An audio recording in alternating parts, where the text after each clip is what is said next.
And it was all a big accident, and we don't have any identity then. If we know, like in the Word, that we were created in God's likeness and image, then we have identity and we have a power about us.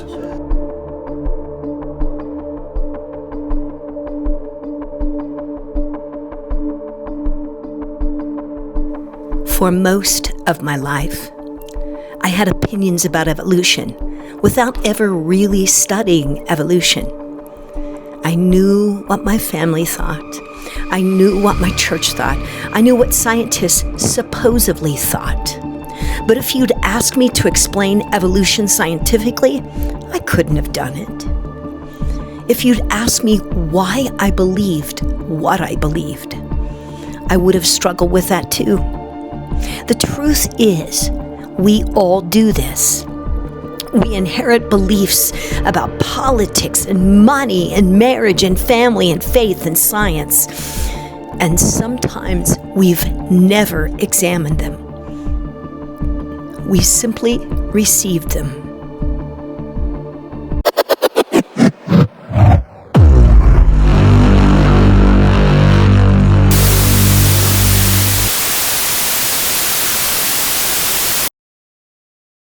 Growing up in church, I believed God created the heavens and the earth. At the same time, schools taught part of Darwin's theory of evolution. But here's the truth. I never studied the science. I didn't need to. My mind was already made up. Looking back, that's what surprises me. I rejected evolution without investigating it, while many others accepted it without investigating it too. What if both sides inherited beliefs they never really examined? That's what made our conversation with Dr. Nick Castellano so compelling. Not a debate between science and faith, but a challenge to ask why we believe what we believe. But evolution gives man, it was all a big accident, and we don't have any identity then. And everything came together in some protoplasmic ooze, and a meteor dropped some stuff into it, and life was. Then, how valuable is life? And then why wouldn't you kill yourself if you're a young kid? You don't understand what's going on, because life has no meaning. But if you know you're created in God's likeness and image, now life has a value.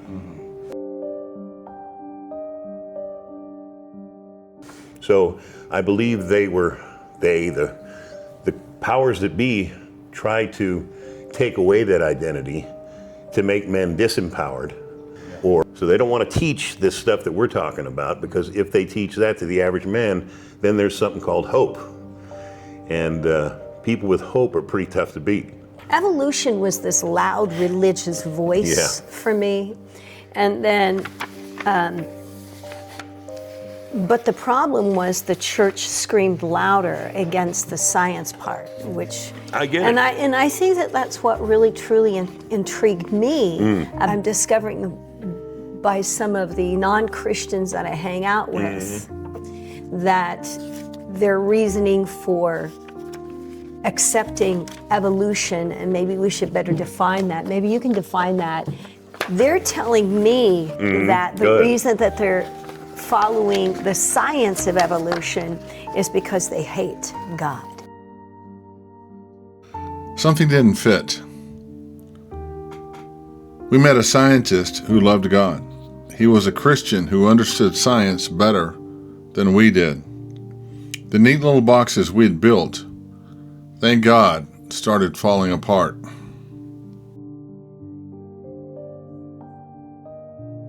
We all evolve. I mean, look at how you have evolved as well. I grow. You've said that evolution breaks physics laws. Is that true? That's correct. The second law of thermodynamics of chemistry, it breaks. Explain that. Okay, so pretend you're talking to a 12-year-old redhead. Okay. Okay. Everything according to the law, and that's so important, a theory and a law. Anytime a theory violates a law, you must throw out the theory. And that's how science works. So, okay, oh, that theory violates this law. Theory's no good, okay, because this is a law. So the second law of thermodynamics and chemistry says that entropy, as in the way of chemistry, is always getting more and more chaotic. A well-known illustration is a messy room concept. You know that a need to constantly work and keep the room clean, right? However, you know that if you don't keep cleaning on a routine basis, it's going to be in a messy state. Or a lot of people say things like, I have a dump truck full of bricks, and I just dumped it out the back, and boom, a house. That doesn't work that way. No. But that's what evolution is saying. That's a good example, though. That's an easier one to understand. Oh, yeah.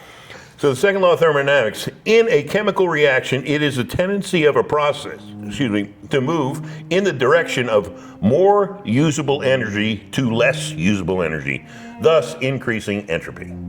That's the second law of thermodynamics and chemistry. In other words, more order to less order.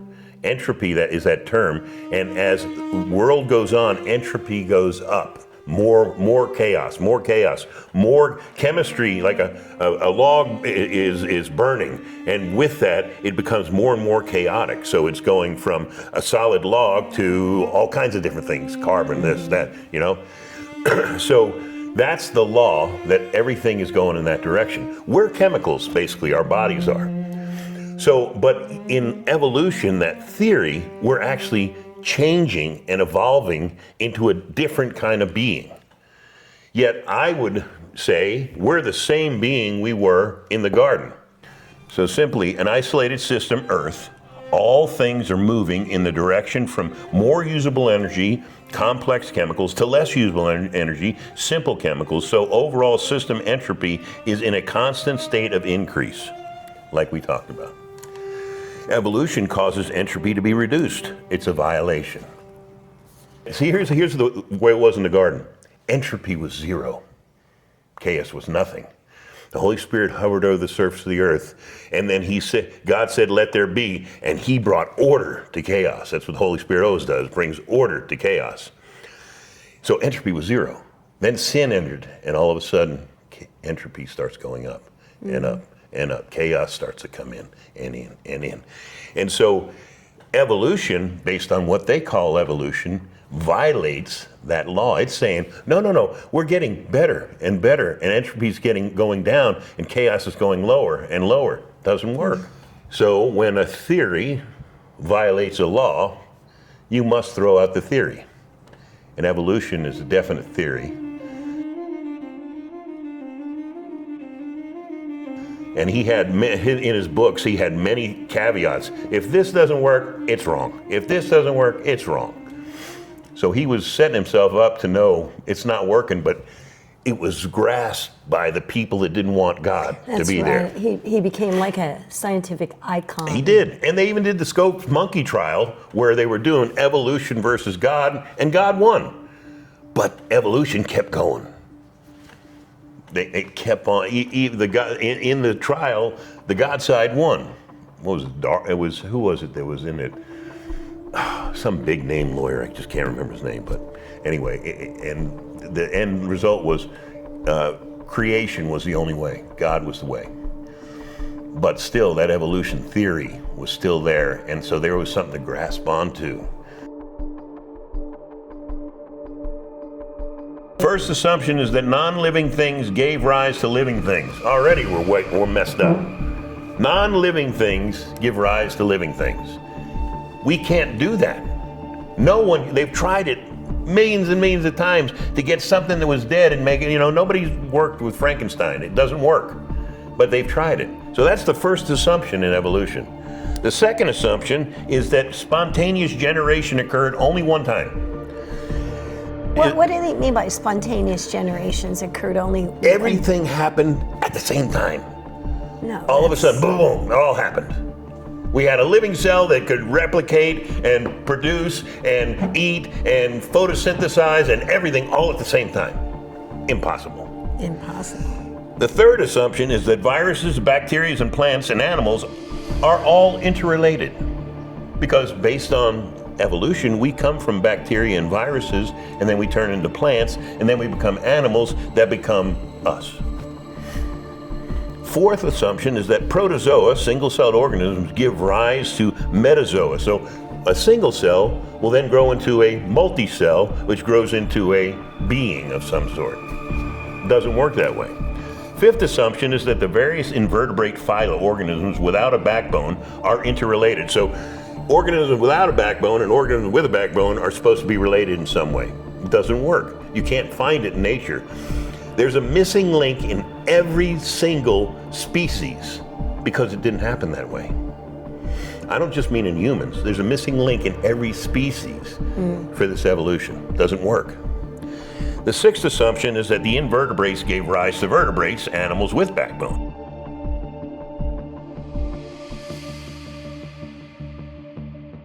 The seventh assumption is that within the vertebrates, the fish gave rise to amphibians, the amphibians to reptiles, the reptiles to birds, and the birds to mammals. Well, then why do we have birds? Why do we have amphibians? Why do we have mammals? See, usually evolution is caused by some kind of a pressure on that type of an animal to evolve into another thing. But if we came from amphibian, then there shouldn't be a whole bunch of amphibia around. Or are they just in a lower sense of evolving at this time? So, like when I say there's monkeys now, and they say we came from monkeys, why are there so many monkeys around if we've evolved into humans from these monkeys? Let me do it real quick like this. Simple molecules must evolve into complex molecules. Complex molecules must evolve into simple organic molecules. Violation. Simple organic molecules must evolve into complex organic molecules. Complex organic molecules must evolve into data storage and self-replicating molecules such as DNA. And then, finally, all these molecules must combine and organize at the same time into a self-sustaining, self-replicating living cell, which now must assimilate food, respirate, grow, respond to stimuli, and reproduce. Entropy decreases. Violation. You see, it takes great faith to be somebody that believes in evolution. See, it is a religion. It's just a religion against God. So they must have great faith to believe that that's the truth. I say Darwinism 11:1 says, for evolutionists, as follows. Now, the faith of an evolution is the substance of fossils hoped for and the evidence of links never seen. Instead of our now faith is substance things hoped for, the evidence of things not seen. Why do you think so many people think that science and faith are enemies? The way it used to be, maybe. Because I think it used to be that way. Oh, I believe it used to be And I that think way. one side doesn't want to learn, and the other side doesn't want to learn either. Because people have a tendency to like comfort. Oh, yeah. And you see, comfort kills growth. And I think I call comfort a rut, and a rut is a grave with no front or back. You always know what you got in comfort. So people like comfort, and they don't want the responsibility of having to learn something new. But if you are a learner and seeking a truth, you'll always end up, truth seekers always end up in the same place. No matter where they come, they can come from music, they'll end up in the same place. They can come from the arts and they'll come in the same place. As long as they keep seeking the truth, they all lead to the same spot. I believe. And wherever you stop digging, that's your religion. If the science people were all here, what would be their strongest argument against They would try your to position? they would try to argue that the second law of thermodynamics is not in just the Earth now. In 1992, I believe, they changed the parameters. So they knew that their evolution violated the law, and they saw that. And they go, okay, you know what? It's no longer the Earth, it's the universe. So they wanted to include more stuff so they can say, see, we're right, because it's the universe now. But they just made that up because people were showing them that it's violating a law. So That's what they would argue.